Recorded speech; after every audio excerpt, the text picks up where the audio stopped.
tell your stories. Okay, thank you. Thank you for joining. বাংলাদেশে ব্যবসা সম্প্রসারণ করতে নতুনভাবে বিনিয়োগের মাধ্যমে ব্যবসা সম্প্রসারণের পাশাপাশি নিজ দেশের সঙ্গে আরও নিবিড় সম্পর্ক গড়ে তুলতে চান তারা। ব্রিটিশ বাংলাদেশি নারী উদ্যোক্তাদের একটি দল যুক্তরাজ্যে বাংলাদেশ হাই কমিশনার আবিদে ইসলামের সঙ্গে মতবিনিময় করে এই কথা জানান।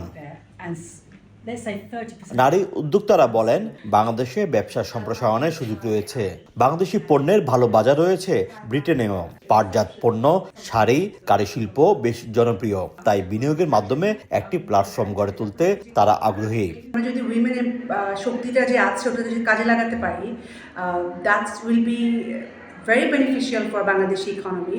আর আমি ব্রিটিশ বাংলাদেশি হিসেবে অবশ্যই আমার ভালোবাসার জায়গা থেকে আমার ফার্স্ট চয়েস থাকবে বাংলাদেশে কাজ করার, বাংলাদেশকে নিয়ে কাজ করার।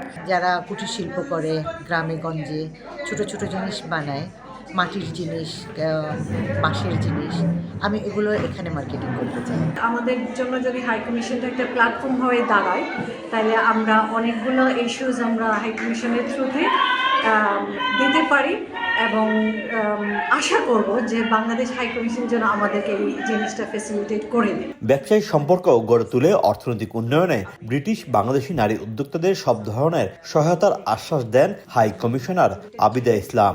যাদের সাথে কথা বললাম ওনাদের প্রত্যেকেরই দেখলাম তারা বাংলাদেশকে প্রচণ্ড ভালোবাসেন, বাংলাদেশের কথা ভাবেন এবং অনেকের তো ব্যবসায়ী রয়েছে সেখানে, যেটা আগেও বললাম আমি। তো আমার মনে হয় যে যেহেতু তাদের প্রচণ্ড ভালোবাসা আছে বাংলাদেশ সম্পর্কে, সুতরাং যদি ইচ্ছা থাকে তাহলে উপায় হবে এবং আমার মনে হয় ওনারা এগিয়ে আসবেন এবং ইতিবাচক সাড়া দেবেন। বিনিয়োগের মাধ্যমে বাংলাদেশের অর্থনীতিতে ভূমিকা রাখতে সরকারি সহযোগিতা চান ব্রিটিশ বাংলাদেশি নারী উদ্যোক্তারা। শোয়েব কবির, সময় সংবাদ, লন্ডন।